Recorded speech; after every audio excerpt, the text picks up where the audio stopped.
Estou aqui com esse lindo time, o pessoal da gestão da Blau desse ano, de 2026, que tivemos a grande honra de participar do Fonaro, tá? Que vocês devem ter acompanhado certamente pelo nosso Instagram, pelo nosso WhatsApp, a gente foi botando ali alguns highlights, mas a ideia desse episódio é justamente a gente trazer um pouco mais perto de vocês que estão nos acompanhando, estão nos assistindo, o que foi esse evento tão grandioso. Tá? O Fonaro, só lembrando, foi o primeiro Fórum Nacional da Residência em Oftalmologia.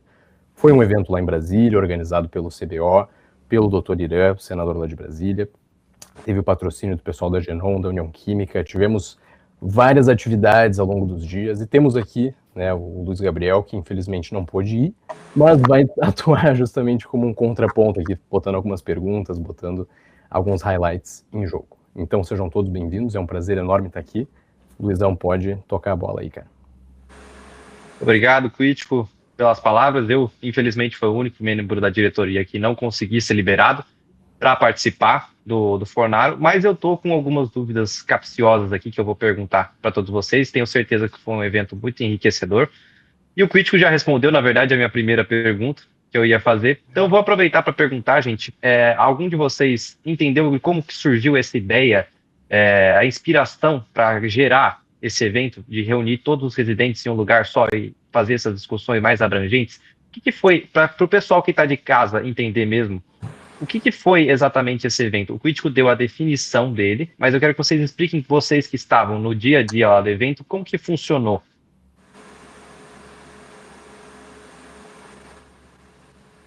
Bom, esse é um questionamento muito válido, Luiz, e que, na verdade, eu acho que foi um questionamento de todos nós que somos da Blau, quando fomos convidados, assim, pelo atual presidente, né, o Guto, para ir para esse evento. Acho que todo mundo ficou meio assim, tá, o primeiro Fórum Nacional de Residentes de Oftalmologia, mas não vai falar sobre casos clínicos, sobre a parte técnica de oftalmologia. Então, essa diferença do tradicional que a gente aqui na Blau está muito acostumado, né, a ir para congresso, a ir para mesa redonda e ver casos clínicos, foi algo que trouxe muita dúvida. E aí, chegando lá, foi muito legal a participação do Dr. Irã, né, que é um senador que também é médico oftalmologista lá de Brasília, e ele elucidou muito isso pra gente, assim. Ele falou pra gente que, na verdade, o Fonaro é um evento que ele tinha como sonho de realizar desde que ele estava na residência de oftalmologia.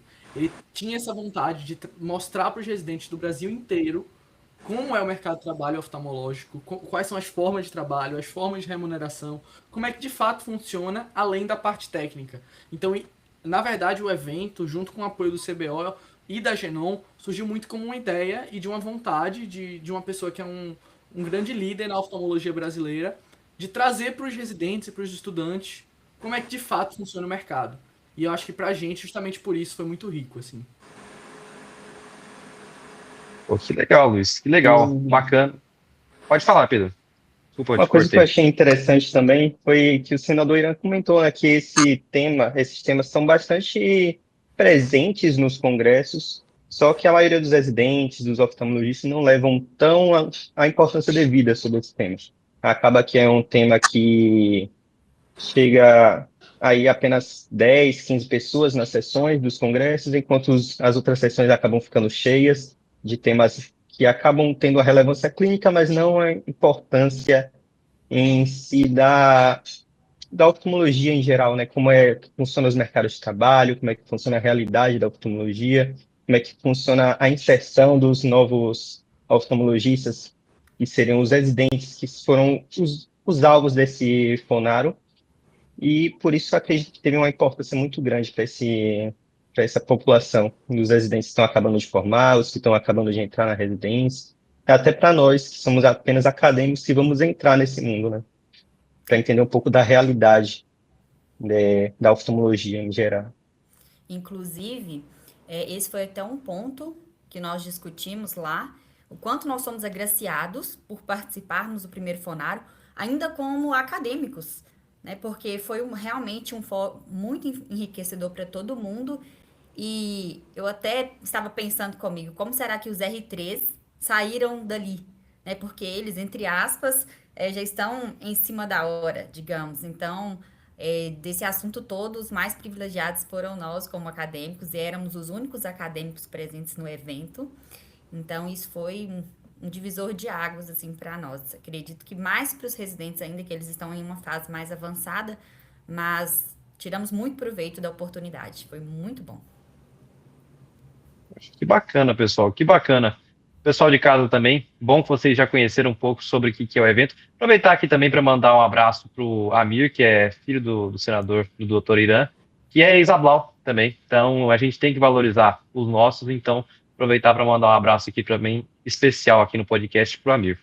Então, pessoal, eu lembro quando a gente estava conversando ali no grupo, que eu fui acompanhando enquanto vocês estavam vendo logística de chegar no hotel, de viagem, hotel e tudo mais. Eu lembro que uma das primeiras coisas que vocês forem fazer foi a visita à fábrica da União Química, lá em Brasília, né? Eu queria que a Nina, a Sofia e a Mariana dessem uma visão do que elas acharam da visita lá da União Química. Eu acho que eu posso começar falando assim. A gente sabia que ia ter uma visita e não tinha muita descrição assim do que esperar, sabe? E eu acho que, como todas as partes da visita, teve a parte teórica, eles explicando a evolução da União Química, a criação da Genon. E assim, é muito bacana, mesmo sendo um aulão teórico, a gente conseguiu entender muito a paixão que eles têm por isso, sabe? É uma coisa bem ligada não só ao empreendedorismo, que é a maior, né? Não tem como contrariar isso. Mas ver que realmente está ligado à emoção também. Durante a visita também, eu acho que as meninas vão comentar depois, relacionada a essa questão, eu achei um ponto muito legal que eles têm uma creche lá dentro, os funcionários deixarem os filhos até cerca do, tipo, desde o nascimento até os 5, 6 anos de idade, sabe? 4 meses a 5 anos, se eu não estiver equivocada. Isso, tipo, desde pequenininho. Então, é muito legal para o pessoal que tá lá, tá trabalhando, que precisa continuar trabalhando lá, é uma facilidade para eles. E isso eu achei bem interessante, porque eu não sabia que isso era possível. Assim, dentro da própria fábrica, tem um lugar para deixar. E eles podem ir lá visitar nos horários de intervalo. Se a mãe tá num período de amamentação, ela pode ir nos horários certinhos e lá tem um lugar para ela amamentar o bebê. Eu achei isso um destaque, assim, eu achei bem interessante. Eu concordo com tudo que a Mari falou, foi uma experiência muito legal, cheia de pontos positivos de conhecer. Eu, particularmente, nunca tinha ido a uma fábrica, visto como são feitos os medicamentos, e nessa visita a gente aprendeu a parte teórica e também a gente viu na prática mesmo sendo feito, desde o início do trato assim, da matéria-prima até o final, até você colocar os remédios na embalagem. A gente conseguiu visualizar todo o processo, eles realmente permitiram que a gente entrasse na fábrica, colocasse roupa, os equipamentos de proteção individual necessários, e a gente viu todo o processo sendo feito. A gente teve acesso a áreas assim que eu acho que se não fosse pela visita a gente não teria visto. E foi uma experiência muito legal aprender um pouco mais sobre isso com a farmacêutica da equipe da Genon. Então, se a gente tivesse alguma dúvida sobre o que estava acontecendo, como era o processo, ela já tirava e ela também conhecia tudo sobre a fábrica, todos os pontos, a história do lugar também dava destaque a isso, sobre a arquitetura, que é uma fábrica, mas ela é uma fábrica muito ampla, com espaço verde, com espaço para descanso, com esse espaço da creche que a Mari falou. Então, realmente, abriu muito minha cabeça sobre o que esperar de um espaço desse, sobre a logística, sobre a armazenagem, centro, controle de qualidade, centro de desenvolvimento. Foi tudo uma experiência assim, que abriu muito a cabeça e agregou conteúdo também, porque a gente, como médico, a gente está muito acostumado a vou prescrever tal medicamento, mas essa parte sobre controle de qualidade, como é feito, às vezes a gente não tem tanto conhecimento e eu acho que isso ajuda a agregar mais na nossa prática também.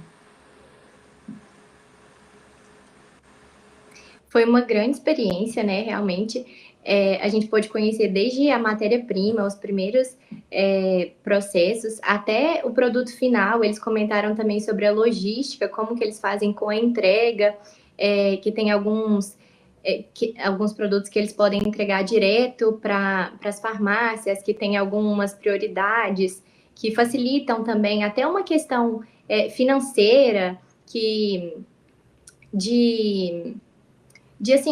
baratear o custo, sabe? Ao invés de terceirizar, que é uma questão que fica mais direta, e aí facilita isso também. Eles conhecem muito bem o processo. A primeira parte foi teórica, contando a história deles também, uma breve palestra. Depois foi caminhando ao longo da fábrica, contando isso da matéria-prima e passando até essa parte da logística, que eles também conhecem muito bem, até o produto final e da entrega, que contou até esses detalhes. Teve esse diferencial também que a Mari comentou da creche, uma gracinha, todas as crianças. E eles vão até o ensino fundamental, se não me engano, aí finaliza no ensino fundamental, que aí eles têm que sair para a escolinha mesmo. Mas eles têm várias atividades, parece que é em período integral. E eles são muito bem atendidos, ficam até à noite, na verdade, que tem até ceia. Então, eles são muito bem acolhidos, tem até uma equipe de enfermagem. Então, porque os trabalhadores trabalham na fábrica também até sábado, e as crianças ficam lá muito bem assistidas. Os trabalhadores também têm uma área de descanso, né? Que não é lazer que fala, mas esqueci o nome. Mas tem uma área também, então é uma fábrica bem completa, a área de produção muito bem dividida, o controle de qualidade também a gente pôde ver que é bem planejado, e é muito interessante. Só Poxa, que legal. para adicionar, Luiz, a arquitetura da fábrica é em U. Eles falavam isso para a gente o tempo todo, que é se referenciando, né, à União Química. Acho que legal, que legal. Muito bacana, na verdade, vocês terem essa outra visão, porque assim, é um negócio que a gente não tem muito quando a gente está fazendo a faculdade de medicina, que é ver esse lado empreendedor dentro da medicina, né? Porque a gente aprende tudo menos isso na faculdade. A como fazer gerenciamento de dinheiro, a como, por exemplo, criar uma empresa. Tem muitas empresas dessas farmacêuticas que foram, e tem dentro os seus membros da fundação, alguns profissionais médicos, lógico, maioria com sociedade, tudo. Ô, Cuítico, aproveitar que você já está por aqui também, teve mais algum evento que aconteceu nessa fábrica, cara, envolvendo o equipamento de proteção individual? Cara, teve um acontecimento bem interessante, que é um EPI, né, que a gente nunca tinha visto. Teve um componente aqui do grupo que experimentou o equipamento, né? Porque assim, a gente chegou ali, cara, e aí teve uma apresentação inicial, etc. E nos botaram numa filinha para entrar, de fato, na hora do vamos ver, né? Pra gente ver, de fato, os medicamentos sendo produzidos, etc. E eram uns EPIs um pouco diferentes. O que tu pensa que seria um EPI? Vai botar uma luva, vai botar uma espécie de um macacão ali, né? Uma touca pros cabelos e acabou. Máscara. Cara, e aí entregaram pro pessoal uma espécie de um propé. Mas era pra tapar a barba, entende? E aí eles iam avaliando ali, não, tu precisa, tu não precisa. E aí, cara, foi muito engraçado. E o pior é que eles tiveram que seguir a sequência inteira, assim, né? Então devia ter sido um calorão, uma coisa assim meio desconfortável. Ainda fizeram um vídeo depois, deram um zoom num cara que tava ali só pra mostrar que tava com um EPI de verdade. Mas enfim, foi, brincadeiras à parte, foi uma oportunidade muito legal, a gente agradece muito. E realmente, eu particularmente não tinha dimensão, assim, da complexidade. A gente imagina como é que é, mas não tinha dimensão da complexidade e da produtividade, sabe? Eles falaram ali os números, eu não me recordo agora exatamente, mas a quantidade de comprimidos produzidos por hora é uma coisa assim brutal. Em 10 fábricas do Brasil, todos os dias funcionando, muitas vezes até sábado, e muitas máquinas funcionando 24 horas por dia. E sob demanda. Então, se precisa de mais medicamento, eles aumentam a produção, trabalham domingo, Então, assim, isso em uma fábrica, em um ponto que a gente viu, de 10 deles e de infinitas outras, de outras empresas da indústria farmacêutica como um todo. Então, realmente, é um jogo que mexe muito dinheiro, que é essencial para a saúde, é essencial para a medicina, E foi bem interessante. Não, cara, a Exatamente. indústria farmacêutica... Pode falar, desculpa.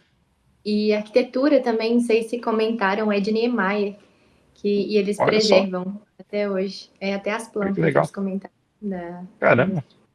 O Niemeyer fez bastante coisa lá em Brasília também, né?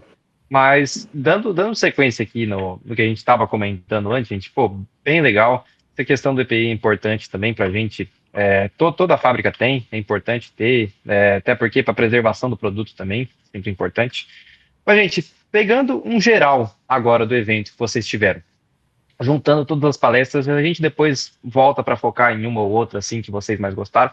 Mas, assim, depois que vocês saíram do evento, vocês tiveram o desfecho, o que vocês acharam? Principalmente agora eu vou perguntar para o Luiz e para o Lucas e para a Mariana, o que vocês acharam que melhorou ou que vocês conseguiram tirar de proveitoso desse evento para adaptar na vida de vocês enquanto acadêmico, enquanto diretor da Blau e no futuro como médico oftalmologista? Bom, eu acho que essa pergunta é muito boa e vai muito no tópico de hoje, assim, acho que se pudesse eu passaria a noite aqui falando de vários aprendizados que a gente teve, mas algumas coisas que me marcaram muito, assim, eu fiquei muito impressionado eu sou de Recife, né, e aqui a gente tem serviços excelentes de oftalmologia, mas a gente ouve muito falar, assim, de chefes de serviço, Paulo Shaw, por exemplo, e diversos outros serviços da USP, da Unifesp, certo? E é muito legal ver esses professores falando não só sobre a parte técnica e as patologias oculares, mas também falando um pouco sobre como eles construíram carreira. Então a gente viu desde professores extremamente renomados dentro da oftalmologia que trabalhavam em clínica popular e que o esquema de atendimento, a visão de um atendimento dentro dessa clínica é completamente diferente de outro professor, que é, por exemplo, um professor super técnico, que também é muito renomado, mas que só atende pacientes particulares. Então, assim, para mim foi muito interessante ver tanto o grau de desenvolvimento de outros serviços ao redor do Brasil e também como essas grandes referências na oftalmologia construíram sua carreira dentro do mercado fora das universidades, então privado e particular. Outro ponto, assim, que eu gostei muito mesmo, assim, pode ter passado despercebido para muita gente, assim, mas em vários momentos eles falavam muito sobre modelo de remuneração e modelo de remuneração baseado em valor, sabe? E a gente escuta muito falar isso como se a solução para o financiamento em saúde é a mudança do modelo de pagamento de capitation, de fee for service, para o modelo baseado em valor. Mas, tipo assim, algo que sempre me inquietou beleza, lindo na teoria, a gente estudar e ver, legal, a pessoa vai receber pelo impacto que ela vai trazer para o paciente, pelo resultado, pelo desfecho que ela vai trazer. Mas concordam comigo que isso parece um pouco conto de fadas, assim, mas como isso é feito na prática? E aí a gente teve algumas palestras falando sobre isso, mas em uma dessas palestras, o crítico estava até do meu lado, eu fiquei inquieto com isso. Beleza. Então, o melhor modelo para o oftalmologista, para o paciente, para o sistema de saúde como um todo, é o modelo baseado em valor. Mas como isso é de fato calculado? E aí, eu conversando com um dos responsáveis por essa palestra, assim, ele falou que, na verdade, é uma fórmula que vai ser criada por quem dita as regras. E aí pode ser ou o plano de saúde, certo? Que é hoje como é feito. Então a Unimed, por exemplo, ela já está implementando algumas coisas de modelo baseado em valor, mas aí quem define esse valor é a Unimed, como essa fórmula é feita.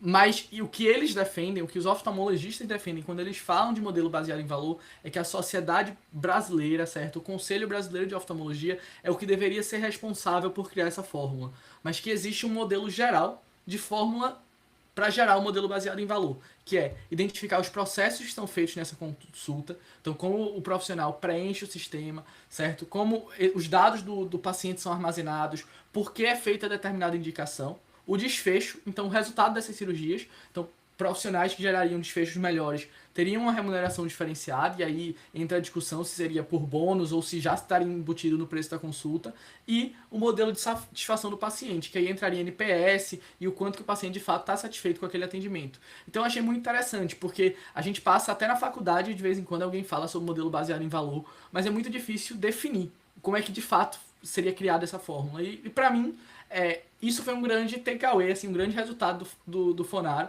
foi entender um pouquinho mais como é que isso de fato seria implementado na prática, assim. Foi algo que me trouxe várias reflexões depois do evento, assim, que eu acho que foi bem rico, porque é um novo modelo que está surgindo aí, e que eu acho que todos nós aqui, se seguirmos na oftalmologia ou até em qualquer outra área dentro da medicina, vamos viver um modelo baseado em valor. Então entender como isso funciona, com certeza muda a forma como a gente vai trabalhar, sabe, como profissional. Bem legal. Whit, o que você achou? Cara, complementando o Luiz, que trouxe um outro aspecto que me chamou bastante a atenção em relação ao valor e aos modelos de remuneração, até um resumo que eu tô vendo aqui no meu caderno, que eu estava anotando na hora do evento, é que o valor seria o desfecho que tu chega dividido pelo custo, ou seja, quanto que custou tudo que foi feito, ou seja, tu pode chegar em um mesmo desfecho, que pode ser a melhora daquele paciente, mas qual foi o custo? Né? Se uma clínica A teve tal custo, e o custo não é só monetário, mas de tempo, enfim, custo no seu amplo sentido. E um outro modelo traz um custo mais baixo, inevitavelmente o valor vai ser mais alto. Então isso, em resumo, né, a gente pode trazer o que seria o valor. Mas, cara, para te resumir, para mim, o que eu tirei, né, chega a ser difícil de resumir em uma fala só, mas eu me lembro bem de um slide que um oftalmologista botou, não me recordo agora qual foi, mas que ele botou ali tipo de um palhaço num circo, né, em cima de uma bolinha ali. Ah, me formei, né, agora sou oftalmologista, né, e aí? Né, e eu fico pensando assim que eu tô no 6º ano, por exemplo, e vários de vocês também vão se formar em breve, e certamente o objetivo de todos nós é passar na residência, e da maioria que está nos escutando também, de passar na residência em oftalmo. A gente leva isso como, assim, não vamos entrar no critério de o que é sucesso, porque daí já é uma outra discussão mais filosófica, mas como um sucesso profissional entrar na residência. E ao entrar, naturalmente, o sucesso vira sair da residência e ser um oftalmologista. E ele botou ali, cara, agora eu sou um oftalmologista, palmas pra mim, entende? E ó, tu é só mais um macaquinho do circo, tu é só mais um palhacinho que tá ali girando em torno de um mundo que tu nem conhece, sabe? Que é comandado por grandes indústrias e por grandes caras que tu acaba trabalhando para eles e vendendo a tua alma para esse trabalho que chega a ser um trabalho quase escravo. Então, ter essa ideia de que, cara, vamos abrir o olho, entende? Tem que saber gerenciar o tempo, tem que saber gerenciar uma clínica, de repente, ou gerenciar a si mesmo, se tu não precisa querer ter uma clínica, entende? Mas saber se gerenciar, saber jogar o jogo que está sendo jogado, porque não é só se formar, não é só passar na residência e a vida está resolvida, já não é mais assim. Então isso me chamou bastante atenção. E a outra, para finalizar, não vou me estender muito, mas a questão da inteligência artificial também me chamou muita atenção, que é algo que, assim, eu uso no meu dia a dia, de uma forma, eu diria que leiga, comparada ao que eu vi lá no Fonaro, tá? O Luiz Fernando depois pode comentar mais, ele é um cara que usa de uma forma um pouco menos leiga do que eu, mas o nível que esses caras usam a inteligência artificial, as utilidades, assim, criativas, e que realmente, se tu não tiver inteligência artificial, tu não consegue chegar nesse nível, sabe? Então, vou abrir também a roda para se alguém mais quiser comentar sobre isso, mas foi algo que me chamou a atenção. O quanto que a inteligência artificial não é mais o futuro. Também será o futuro, mas é o presente. E tem gente ali que já fala assim, ó, cara, há 5 anos eu já faço dessa maneira. E eu nem pensava que isso era possível. Então foi outra coisa que me abriu o olho também. Eu vou puxar um gatilho disso que o Crítico falou agora, da inteligência artificial, que exatamente como ele falou, não é o futuro mais, é o presente. E a forma como eles estão usando isso, a gente viu tanto para otimização, gestão do seu consultório, gestão do seu tempo, como secretária, como para agendar consulta, enfim, como para auxílio diagnóstico, auxílio pré-operatório. E é uma coisa que, sim, se a gente não souber usar, a gente vai ficar para trás. E, assim, não é uma coisa que eu não sabia, porque com certeza que todo mundo já tinha ouvido antes, que se você não souber usar, você vai ser substituído por ela. E, gente, usar do jeito que eles ensinaram, assim, não exatamente ensinaram, mas mostraram como pode ser usado, me abriu o olho de uma forma que é incrível, é um facilitador, é um otimizador absurdo. Não tem palavras para descrever além de maravilhoso, assim. Se você souber como usar, você pode se tornar um médico muito melhor, um oftalmologista muito melhor e um oftalmologista muito mais resolvido quanto à gestão. Outra coisa que eu achei bem pertinente eles terem mencionado foi a questão do posicionamento médico nas redes sociais. Porque hoje em dia, duvido que alguém aqui não tenha visto aquele meme, esse é o consultório do meu pai, venha conhecer, não sei o quê. Ou dizem por aí que esse é o melhor consultório da cidade e tal. E foi interessante, assim, eles falarem que realmente você tem que se posicionar, porque falaram, o médico que aparece é o médico que é lembrado. Mas como você quer ser lembrado? Como você quer colocar essa sua imagem na internet, que é o maior meio de divulgação hoje em dia? Então, eu achei bem importante, assim, bem marcante o jeito que eles explicaram para nós, como se posicionar, dicas de como se posicionar. Dentro dessa fala da Mariana, assim, só um comentário que eu fazer assim. Se fala muito sobre o uso da IA, certo? E a gente viu que os grandes profissionais, os grandes especialistas, certo? Médicos super renomados estão usando.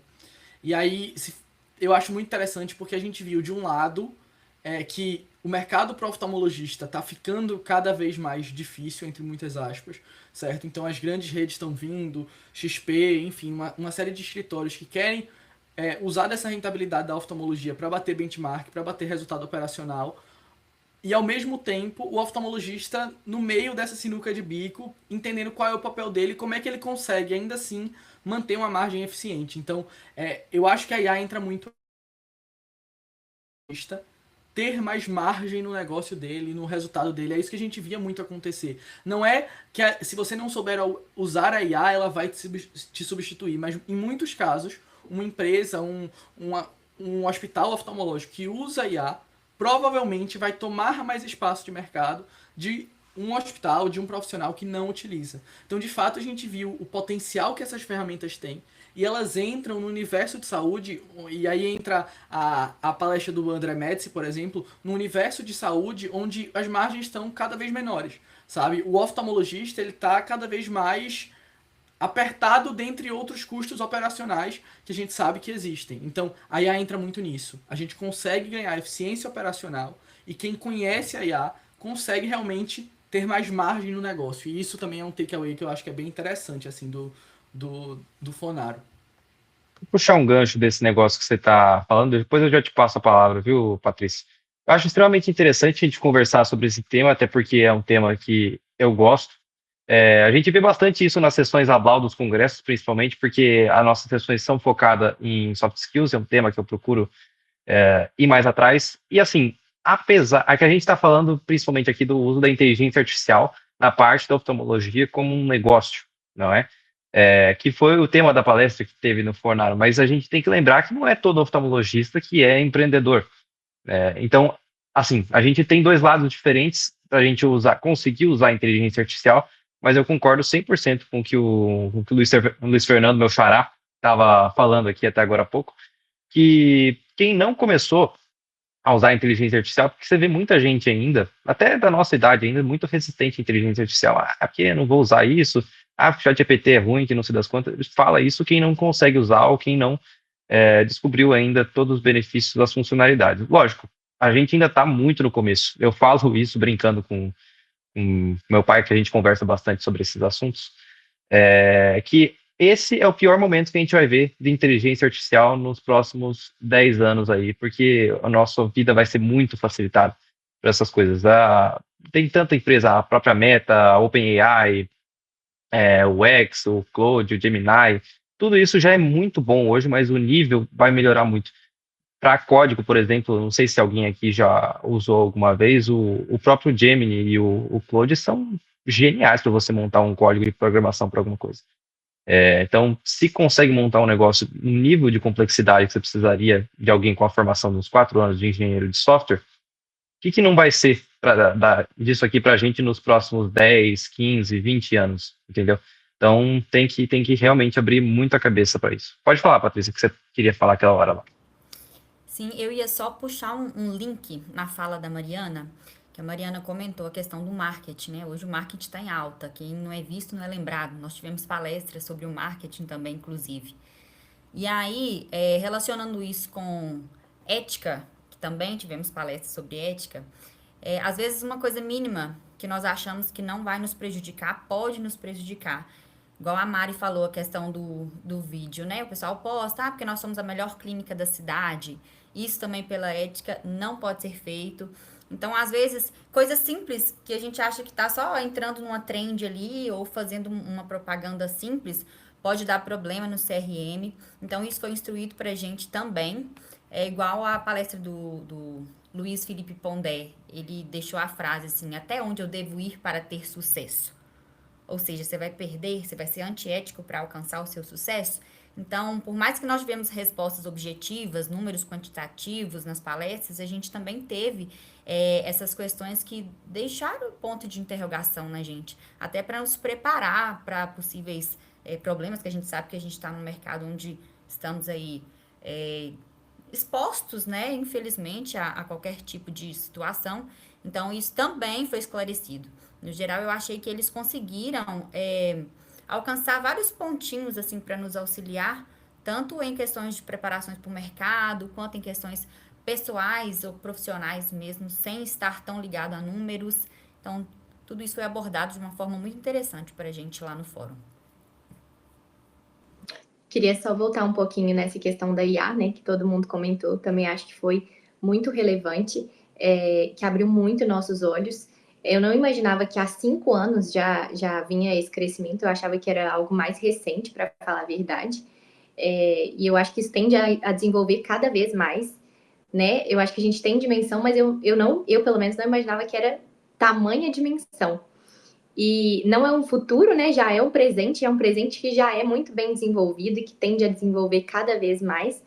E uma coisa que eles ressaltaram é que a IA já está posta, mas a capacidade de ordenar o uso adequado da IA, né, e das tecnologias em geral ainda é nossa.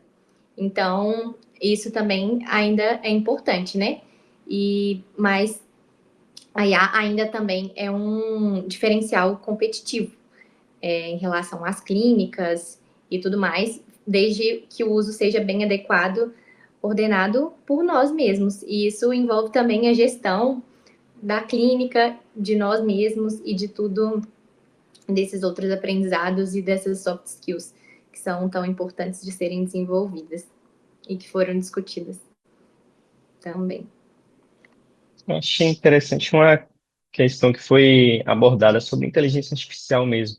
Tipo, qual é a vantagem de nós, dentro da medicina, os oftalmologistas já formados, que já têm esse conhecimento, ter uma facilidade muito maior de desenvolver uma IA para que ajude nessa questão de diagnóstico de patologias, já que nós já detemos, de certa forma, um conhecimento em relação a essa parte médica.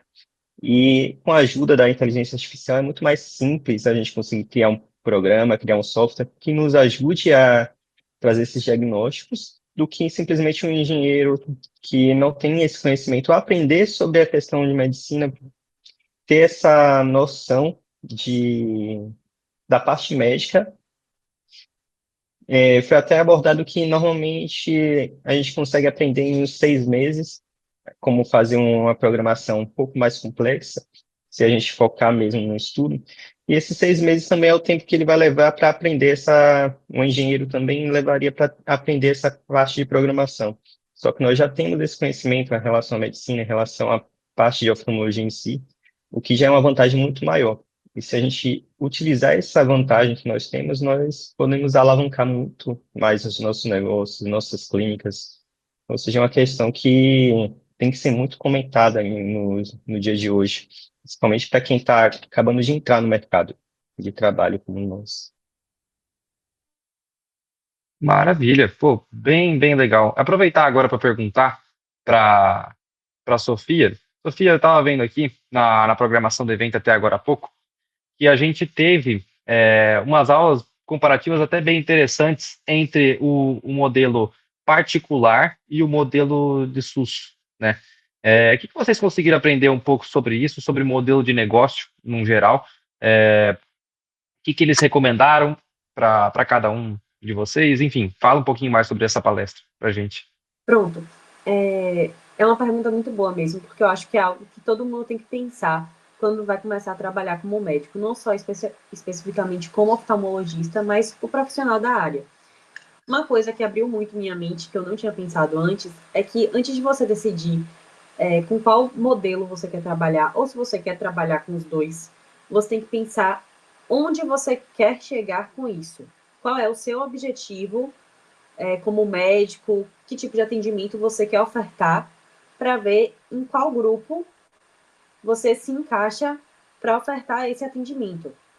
E a partir disso, você conseguir estabelecer sua linha de trabalho voltada para isso.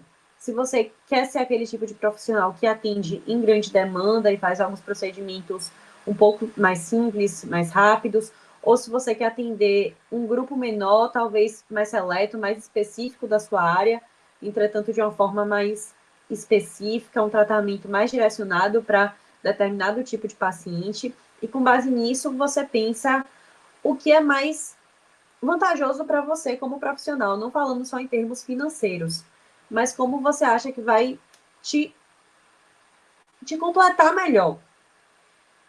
A gente ouviu, eu não me recordo se isso foi do senador Irã, mas ele falando sobre, muitas vezes, o médico que quer atender de uma forma tão rápida para atender um grande volume, por exemplo, um especialista em catarata que faz uma cirurgia em 5 minutos. Às vezes você vê isso, muitas vezes, tanto na rede particular quanto no SUS, um mutirão de catarata atende 20 pacientes em um dia. Só que até onde esse profissional que está atendendo tão rápido assim está agregando valor à consulta dele, sabe? Porque faz parecer, nossa, se é um procedimento tão simples, tão rápido de se fazer, entre aspas, porque a gente sabe que não é algo simples, vale a pena você pagar caro, pagar no particular para ter um atendimento desse? Então, a gente tem que abrir nossa cabeça e pensar onde a gente quer chegar com esse atendimento. E aí também pensar na sua capacidade de atender e o que é mais vantajoso para você como médico. É mais vantajoso para você atender uma grande quantidade pelo SUS, a depender do valor da consulta, ou no particular, uma quantidade menor por um valor um pouco maior. Também a qualidade do atendimento que você quer dar. Isso são pontos que ficaram muito na minha cabeça e que me fizeram pensar. Eu, particularmente, agora não imagino se eu escolheria um dos dois, se eu ficaria dos dois, que também é uma possibilidade, mas eu acho que, como estudante, ouvir isso de profissionais abriu muito minha cabeça, porque lá a gente viu exemplos dos dois cenários. A gente viu um médico muito bom, muito reconhecido, muito renomado, e aí falaram para ele, acredito que você só atenda no particular, porque a gente ficou com...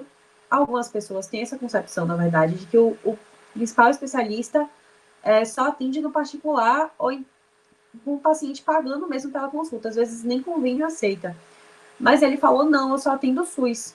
Eu me encaixo nesse quadro, eu tenho capacidade de atender a demanda, então é isso que completa ele. Não é questão de competência, é questão do que atende ao profissional. E eu acho que essa palestra trouxe essa concepção para mim.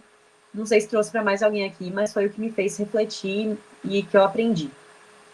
Bom, só complementando isso que a Sofia trouxe do SUS e do privado, né? Teve uma passagem que eu anotei que eu achei bem interessante que eles trouxeram, que a experiência do paciente e o respeito ao tempo do paciente são dois âmbitos que sempre devem ser respeitados, seja isso no SUS, seja isso no privado, tá? E, assim, a gente falando aqui, né, nas nossas casas, ou quem está escutando, dirigindo, lavando a louça, enfim, parece uma coisa óbvia. É óbvio que eu vou respeitar meu paciente, é óbvio que eu vou respeitar o tempo dele, seja no ambulatório corrido, né, do SUS, ou seja lá uma tarde que eu tenho a tarde inteira para 5 pacientes.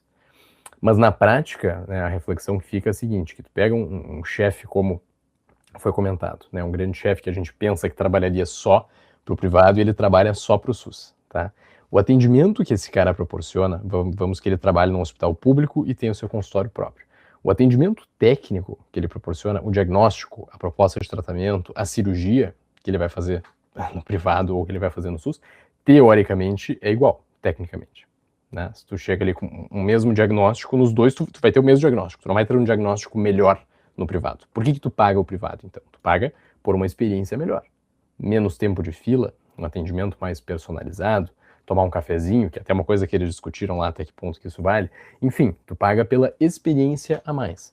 Agora, uma coisa básica de experiência, de respeito ao tempo, de não atrasar só porque o cara é do SUS. Não, isso não existe. Né? A gente tem que E aí vem a segunda reflexão, que a gente tem que primeiro gerar valor, que é o que o Luiz estava falando antes, gerar valor, trazer respeito, trazer uma boa experiência para a pessoa que a gente está prestando o nosso serviço, ou gerando o nosso valor, como é essa nova reflexão, para depois pensar em monetizar isso, e não fazer o contrário. Não pensar em como que eu vou monetizar absolutamente tudo, porque a medicina por si só já não é tão monetariamente recompensante quanto era no passado, e se a gente for atrás do dinheiro, o resto acaba caindo. Entende? Então a gente tem que fazer o oposto. A gente tem que ir atrás de um bom serviço, de prestar um bom serviço, de ser, em resumo, um bom médico, seja isso no SUS, seja isso no privado, e depois dar o nosso jeito de monetizar em cima de um bom trabalho, mas não tentar fazer um trabalho meio quebrado só pensando na monetização. Esse tópico que o Crítico trouxe, eu acho que entra... Luiz, só um pouquinho que a Patrícia fala antes. Você queria falar uma coisa antes, né, Patrícia? Sim, eu ia fazer só um link na pergunta que você fez para a Sofia. Durante as palestras, nós tivemos a oportunidade de participar ativamente. Nós tínhamos um controlezinho em nossas mãos, cada cadeira tinha um, e perguntas foram projetadas no telão para a gente responder. Por exemplo, essa questão do trabalho. Você, como futuro oftalmologista, você se vê trabalhando somente no setor público, somente no setor privado, em ambos ou não sei? E aí nós respondíamos essas perguntas com o controlezinho antes deles começarem as palestras. E tiveram várias perguntas, por exemplo, que eu respondi algo no início, mas depois das palestras dos profissionais eu mudei totalmente a minha mentalidade. Então, essa interferência direta também foi muito interessante para eles saberem o público que eles estavam lidando, qual as opiniões predominantes, até para a gente também entender e eles direcionarem as falas deles. Então, acaba que tudo que você tem nos perguntado, de uma forma direta, a gente participou lá também. Eu também achei isso muito sensacional, porque eles puderam ver a nossa opinião e interferir nisso de alguma forma. Bem legal, bem legal. Desculpa, eu acabei te cortando, Luiz, é que a Patrícia tinha pedido para falar um pouquinho dessa parte depois, mas pode seguir, fica à vontade, viu? Depois eu vou fazer um comentáriozinho, viu? Boa. Dentro dessa fala do Crítico, eu acho que entra muito também uma discussão que teve lá na hora e que a gente se pega muito, assim, acredito que a maioria aqui, tanto de quem tá aqui na gravação como de quem tá assistindo, pense em oftalmologia, e aí quando pensa em oftalmologia, já vem a pergunta de qual sub vai querer fazer depois. E foi muito discutido isso lá também, sobre como as subs que estão em alta, entre muitas aspas, assim, mudam com o tempo.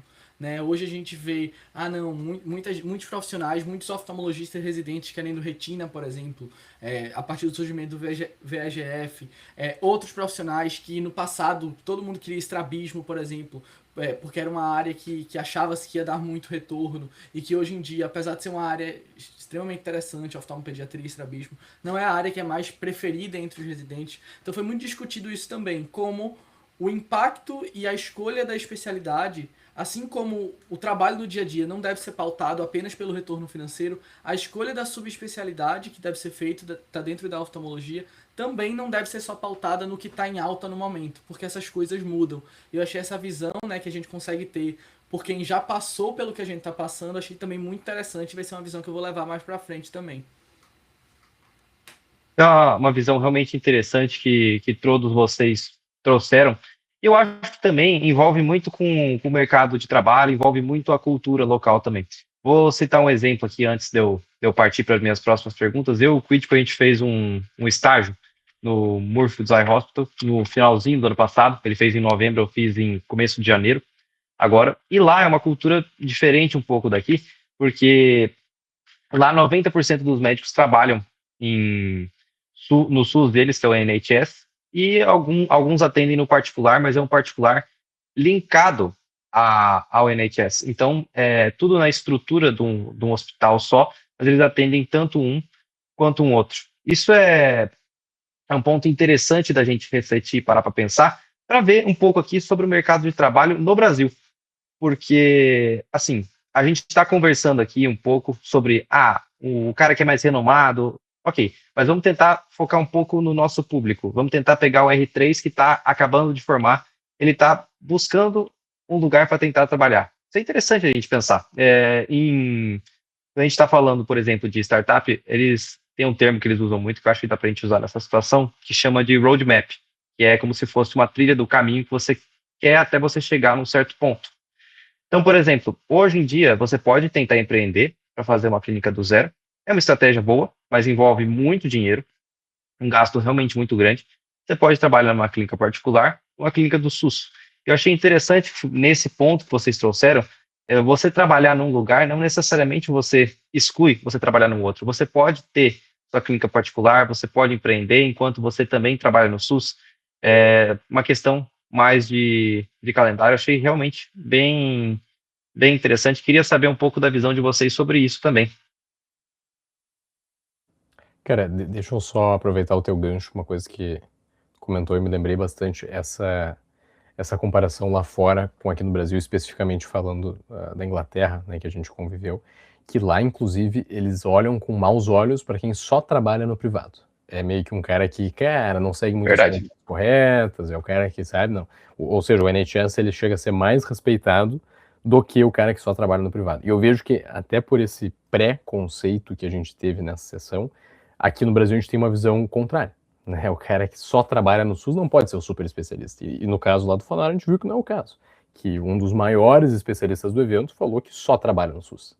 Né? Então, concordo plenamente com o Luiz, vou abrir a roda para o pessoal comentar mais sobre isso, mas que de fato é possível e é muito factível de se juntar as duas coisas. De trabalhar um pouco no SUS, trabalhar um pouco no consultório privado, trabalhar um pouco em algum grupo, e só dando uma outra questão que o Luiz falou sobre a região, que também eles falaram, né, tu não vai abrir um consultório particular em uma região mais simples de uma cidade do interior. Não vai dar certo. E também não vai abrir um consultório popular num centro, né, de uma parte super rica de uma grande cidade. Então, não existe um modelo que vai dar certo. Essa é outra coisa aqui, que não existe um cara lá do evento que a gente vai olhar e falar, olha, você é exatamente que nem ele. Porque ele se formou há 20 anos atrás, em um Brasil diferente de como é hoje, em uma oftalmologia diferente de como é hoje, com uma cabeça diferente. Então a pergunta não é essa.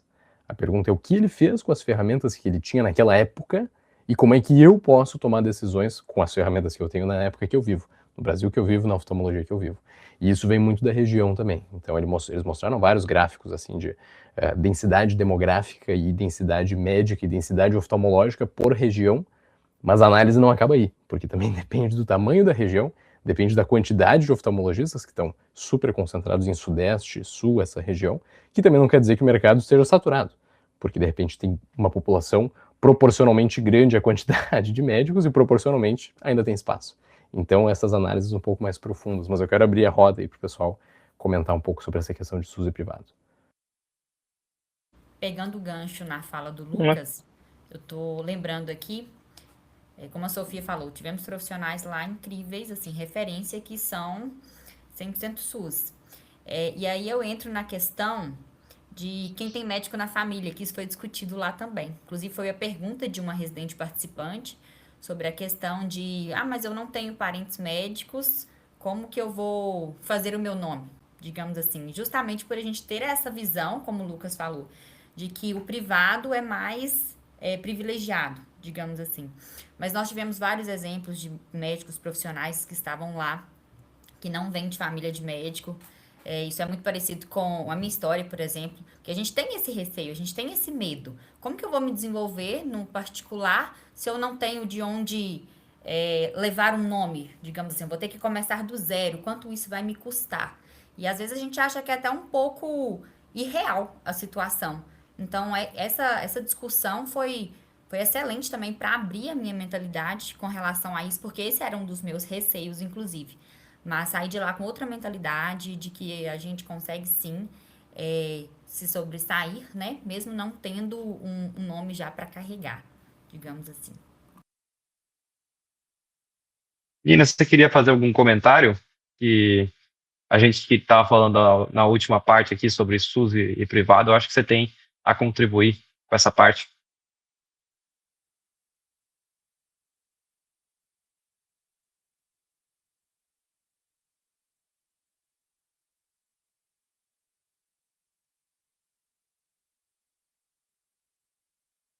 Tá mudo, Nina?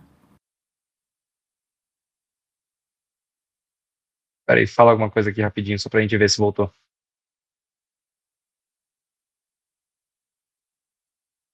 Quanto Enquanto isso, Pedro, você estava falando alguma coisa também antes sobre justamente esse tema? Não, o que eu queria era complementar o que o Lucas tinha falado sobre a questão da demografia médica, né?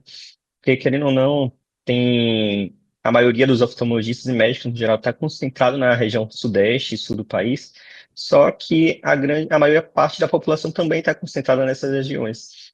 Ou seja, acaba que a quantidade de oftalmologistas, médicos por habitantes são um número bem semelhante às outras regiões do país também. Só que na palestra de, se não me engano, do Dr. Gustavo Runi, foi até comentado sobre, ele deu uma palestra sobre como montar o seu consultório do zero.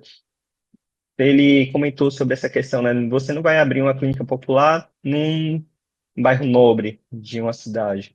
Você tem que sempre fazer essa pesquisa sobre a demografia médica, a concentração de oftalmologistas na cidade que você quer residir, se é bem concentrado, se tem oportunidade para quem está chegando lá agora, ou se lá tem uma quantidade baixa de oftalmologistas, porque geralmente nesses locais que tem uma concentração maior, só vai ter hipóteses abertas normalmente para especialistas, ou seja, você vai ter, querendo ou não, tem que ter uma especialidade, uma sub em uma área para que você tenha essa possibilidade de alavancar, de crescer nessa região. E tem a questão de que, querendo ou não, tem um limbo que seria entre as pessoas que não utilizam o SUS e que também não possuem planos de saúde, que é uma parte grande da população que tem possibilidade de pagar por uma consulta particular, claro que não é uma consulta muito cara, mas um valor popular. Ou seja, que tem uma possibilidade muito grande de dar certo a abertura de clínicas populares em algumas cidades de diversas regiões do país. Ou seja, é importante fazer essa busca da quantidade, da demografia, o quanto que você deseja investir, em buscar alguém, algum colega de residência para fazer uma sociedade, abrir um consultório, uma clínica com 2 ou 3 pessoas para ajudar nesse início de carreira, porque querendo ou não, é nesse momento que você vai acabar fazendo o seu nome, principalmente quem não tem nenhum parente, nenhum familiar dentro da oftalmologia. É importante ter esse conhecimento e depois você pode acabar alavancando, aumentando o preço das consultas, fazendo uma subespecialidade, se desejar operar ou não, porque foi até comentado por Dr. Caixito também, que cerca de apenas 20% dos oftalmologistas operam hoje em dia, ou seja, a grande maioria dos oftalmologistas ainda apenas fazem a parte clínica, apenas cerca de 20% operam e fazem essas cirurgias, ou seja, tem uma possibilidade muito grande de você alavancar, de crescer. Basta você procurar, investigar antes, não apenas, eu sou dessa cidade, eu quero abrir uma clínica de qualquer forma nesse local. Tem grandes chances de dar errado dessa forma. Ou seja, é muito importante para você querer, se você quer abrir uma clínica, fazer uma busca, procurar como fazer gestão, tanto que foi comentado que é muito importante fazer um MBA, por exemplo, né? Buscar essa questão de entender como investir, entender como gerir, antes de apenas meter as caras e querer arriscar tudo de vez assim. Nina? Eu acho que diante disso tudo tem um pouquinho a ver também, tanto dessa questão de montar o primeiro consultório e aprender a gerir, como que a gente vai atender, e a experiência do marketing da experiência também, que eu queria voltar um pouquinho, que a gente falou brevemente, o Quit comentou um pouquinho anteriormente, de até onde vai a medicina do luxo também, porque quando a gente acaba de formar, será que a gente já vai atingir esse público? Então, né, fica difícil segmentar tanto assim também. E aí, outro ponto também é que o conhecimento sempre vai sobressair em relação a esse tipo, a esse marketing também, né? E uma frase que impactou, que eu anotei aqui, foi o seguinte: o mercado pode até comprar o marketing por um momento, mas a medicina só sustenta no longo prazo aquilo que é construído com verdade. E verdade na carreira médica tem nome: dedicação, estudo, foco, humildade, paciência e visão de longo prazo. Então, assim, com certeza o marketing é muito importante, mas nada vale sem uma carreira sólida, bem construída, e isso requer o estudo da oftalmologia em si, e além dessas soft skills que foram muito bem preenchidas com as lacunas que foram abordadas no Fonário, né? Inclusive. Peraí, que essa aqui merece. Só um pouquinho. Não vai dar para botar o efeito que eu queria colocar. Deixa quieto. Mas tem isso, gente, que tudo que vocês falaram. Sobre a questão do interior que o crítico comentou, eu acho que varia muito de interior para interior. Por exemplo, não dá para a gente comparar um estado, por exemplo, o interior de São Paulo, o interior do Rio de Janeiro, com o interior de Alagoas, por exemplo, ou com o interior do Mato Grosso do Sul, ou do interior de Goiás. São mundos muito diferentes, sabe? Então, tem que pesar isso na hora que a gente for fazer o estudo. Pessoal, então, para a gente finalizar o podcast aqui, foi muito legal conversar com vocês, entender um pouco melhor como que foi o evento, o que vocês aprenderam, o que vocês tiraram. Então, eu queria uma visão, assim, de uns 30 segundos, bem breve, de vocês, o que vocês tiraram, o que vocês acharam sobre o evento, e se vocês recomendariam para o pessoal pesquisar mais sobre e ir nas próximas edições. Começando pela Nina. Eu achei o evento muito enriquecedor, uma oportunidade muito boa, e uma take-home message que foi muito geral, desde a doutora Maria Auxiliadora, que falou que o CBO depende de um engajamento de todos, e a gente pode trazer isso para a Blau, que também depende do engajamento desde a gente, da diretoria, da gestão, até o engajamento de todas as ligas, porque juntos somos mais fortes mesmo.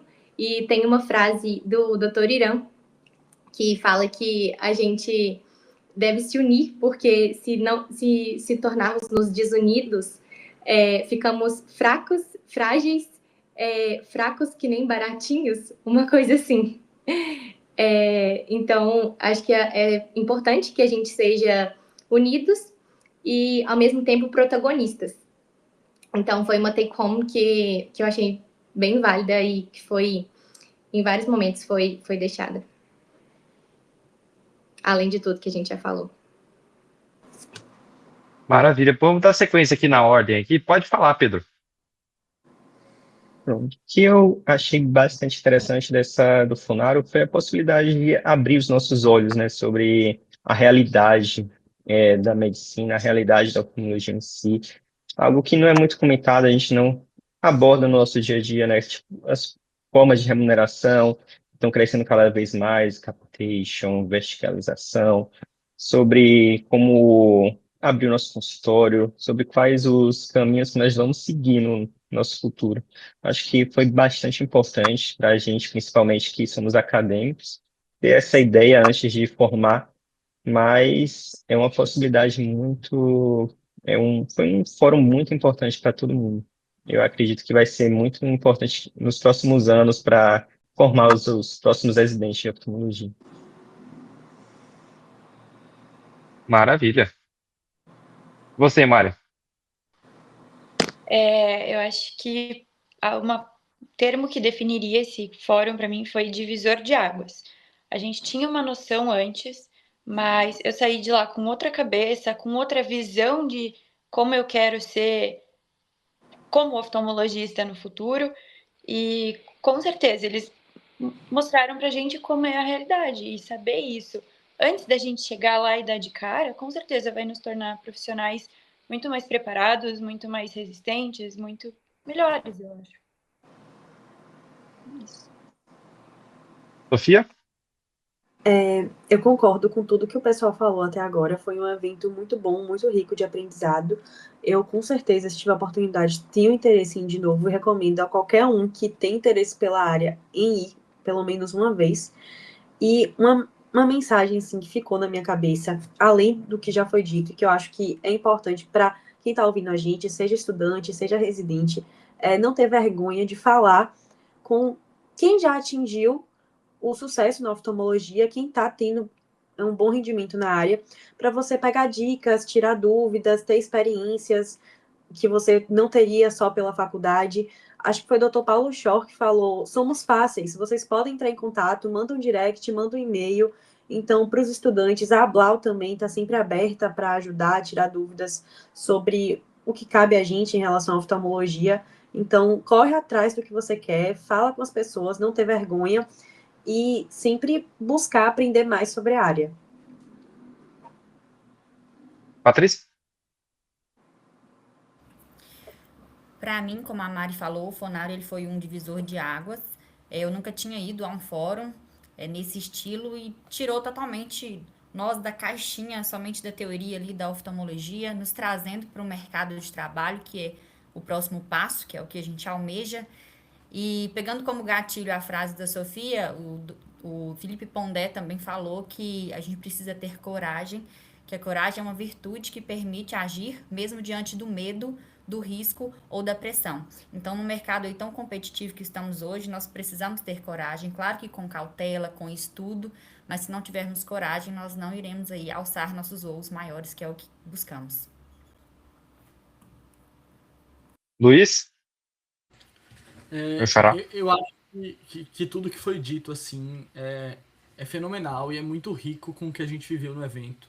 Em relação a conteúdo, eu acho que foi realmente transformador, mas eu queria trazer uma visão que a gente escutou de um residente que é daqui de Recife, mas que está fazendo residência lá na Bahia, certo? E ele virou para mim e para os outros membros da Blau que estavam na hora e disse, o mais importante desses congressos não é apenas as palestras, não é apenas o que é dito no palco, mas são as conexões que são feitas.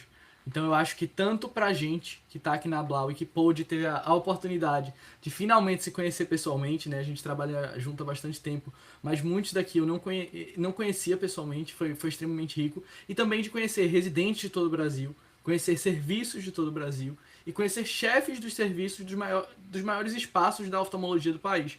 Então eu acho que além do conhecimento técnico, que eu acho que foi extremamente disruptivo e realmente uma ideia visionária do senador Irã, eu acho que foi uma oportunidade grande, tanto para a gente como estudante, como para os residentes do Brasil inteiro, de conversarem sobre as realidades de cada região e se conhecerem, fazerem conexões que com certeza darão ótimos frutos no futuro.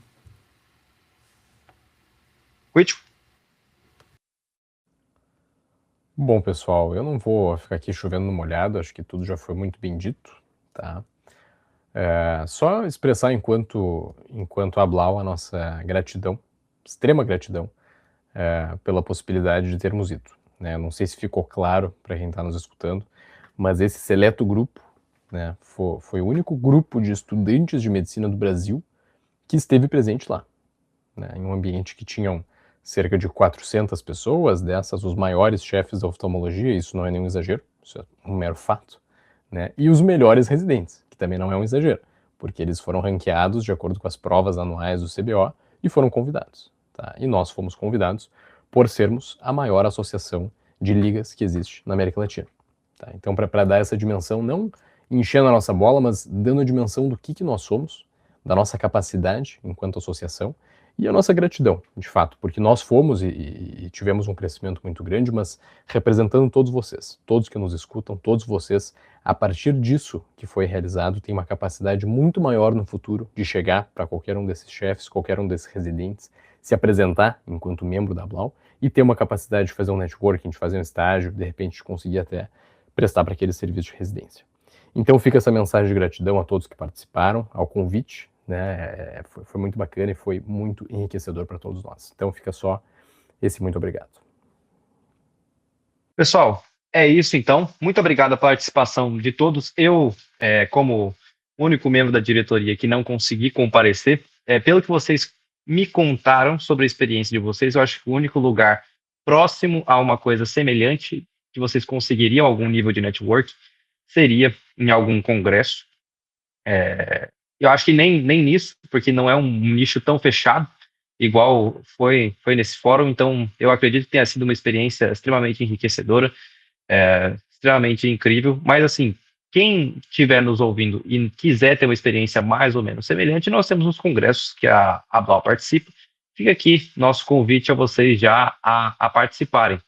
como o Lucas falou, nós somos a maior associação de ligas acadêmicas de oftalmologia da América Latina e do mundo, e é uma honra enorme, gigantesca, a gente fazer parte desse grupo tão seleto de pessoas, e uma honra, mais uma vez, ser convidado para um evento como esse, que nem foi o Fornaro. Esperamos ser convidados para os próximos. Eu sou o Luiz Gabriel Lani, esse foi o Pega a Visão. Um grande abraço a todos e esperamos vocês no nosso próximo episódio. Grande abraço.